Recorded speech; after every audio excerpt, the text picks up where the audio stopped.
Wow naman, ang sipag-sipag nila.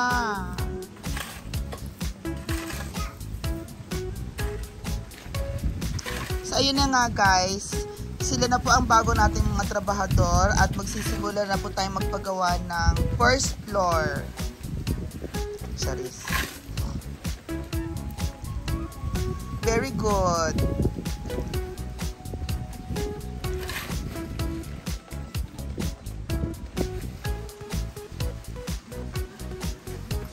Actually, mataas po talaga dito guys. Para po tayo nasa third floor.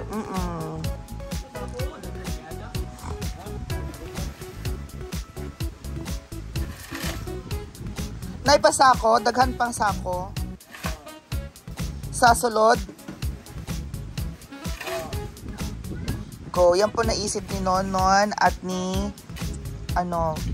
Bernan para makapaglinis po sila mamayang hapon. Oo, Nona, sunod mong ipunin itong mga ito. Itong mga kahoy-kahoy niyaan. Oo, pag maipon mo yan, nako. Pwede tayo magluto tayo ng isda.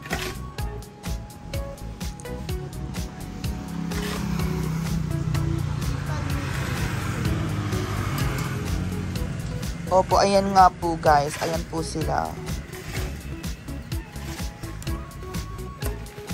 So,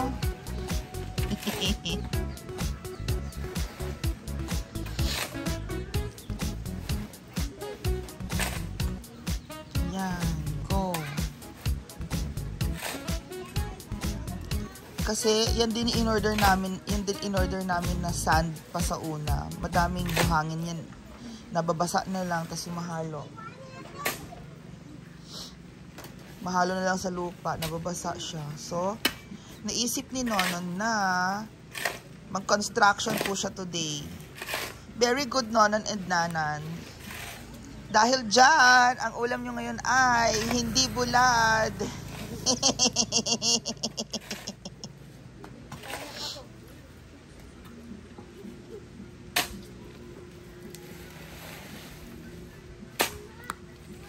Opo, ayan, diba?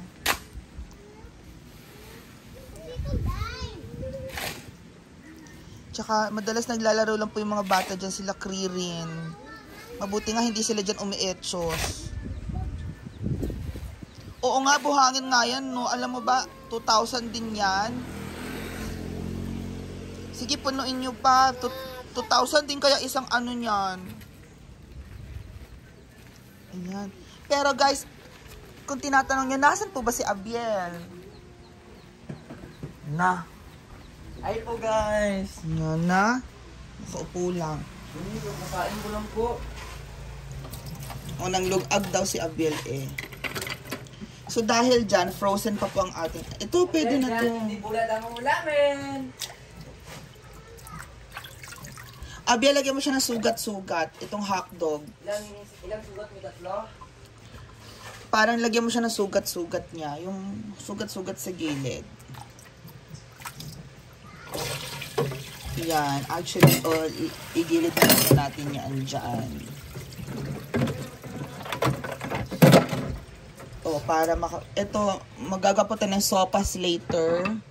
Sopas. This is going to be our sopas for today's, siguro mga after lunch na or dinner. Lagyan mo na sugat-sugat yan. Ano pa?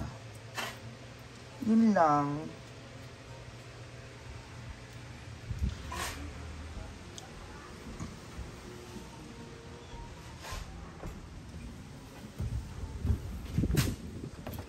So, balikan natin ulit sila dyan.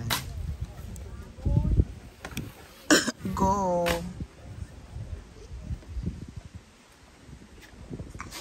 And of course, hala, may nagtapon. Walisin mo yan, Abiel.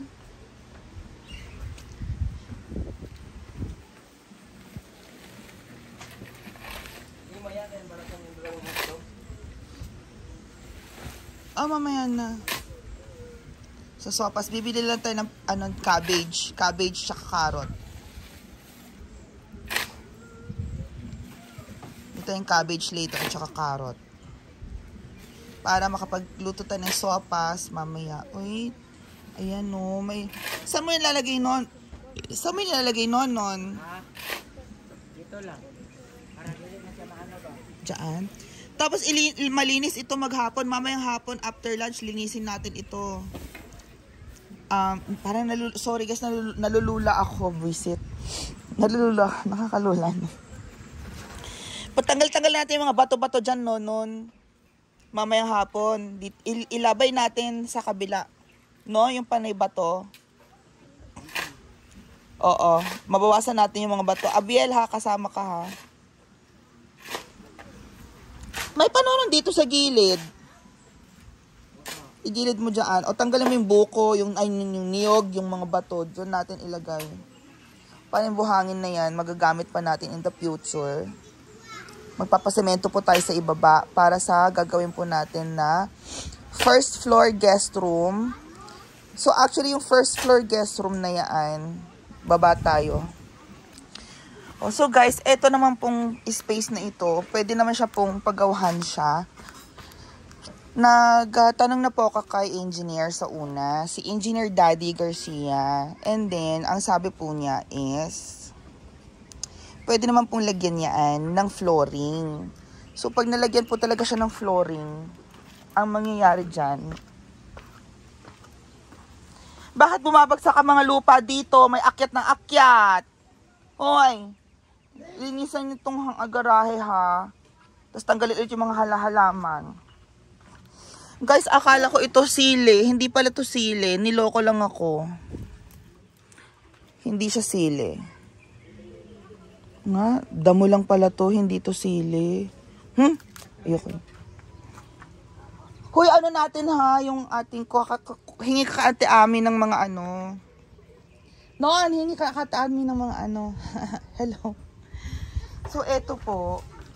Actually, ang height po nito hanggang sa pataas is 7 footer. 7 feet po siya. Oo, 7 feet.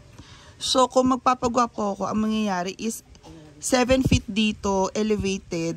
Sa kabila pong pampang is may parang hagdan. 6 feet na po yung, yung clearance, yung height. So, 7 feet, 7 feet, and then 6 feet po sa kabila. Pero may space po for the bed, guest room. Hanggang pahaba po siya hanggang doon sa dulo. So, pahaba po siya hanggang sa dulo. Doon, may CR po tayo. Malaki yung guest room natin. Ay! Ito lang po pala yung guest room. Dito lang. Hindi na natin i-extend yung guest room hanggang sa pinakataas kasi pundasyon na yun sa pinakataas. Pero, kung magpapagawa tayo ng guest room, i-adjust pa rin po natin sa terrain. Okay? Para siyang may hagdan-hagdan. Ganon. Ganon lang po yung guest room. And then, dito sa part na to, dito po sa part, yan, ito po yung occupied ng guest room. Yan, ito buong part na to. Yan. Saka, dun sa dulo, ano na po yun? Shop. Diba? May paupahan na tayo. Oo, ganun lang yun. Tsaka na-treated naman na tong kahoy ng Solignum. If ever, edi i-treatment ulit natin ng Solignum pangalawang beses. Oo, ganun lang yun, diba? So guys, nag-ask na po tayo ng advice sa ating civil engineer na si Engineer Danilo Garcia na asawa po ni Ate Gina Garcia. And we're going to make sure na pag ginawa po natin yung guest room dyan sa ilalim is magsusupport po ulit itong infrastructure na ito sa taas. So, ang mangyayari is mas mapapatibay pa po dahil yung gagawin nating first floor is mapapatibay pa natin, ma-reinforce natin yung second floor. Oo. Yun po yung kagandahan nun. Pag na-reinforce po natin yung second floor, mas matibay na po yung pundasyon ng second floor. And dito, hindi naman to gagalawin hindi gagalawin tong pundasyon. Pero ang mangyayari, mas magkakaroon pa siya ng support.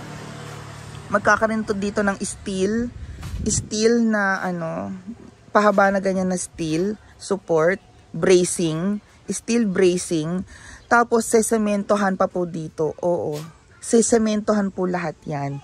So, mas matibay ang ating pundasyon. Diba guys? Oo, sesementohan pa po yan lahat. Yung mga batong malalaki, support din yan. Sesementohan natin yan. Nandyan lang yan. O diba guys? So, there you go. That is our newest update. I'll see you later. Thank you guys. Okay, maraming salamat sa inyong support. Bye!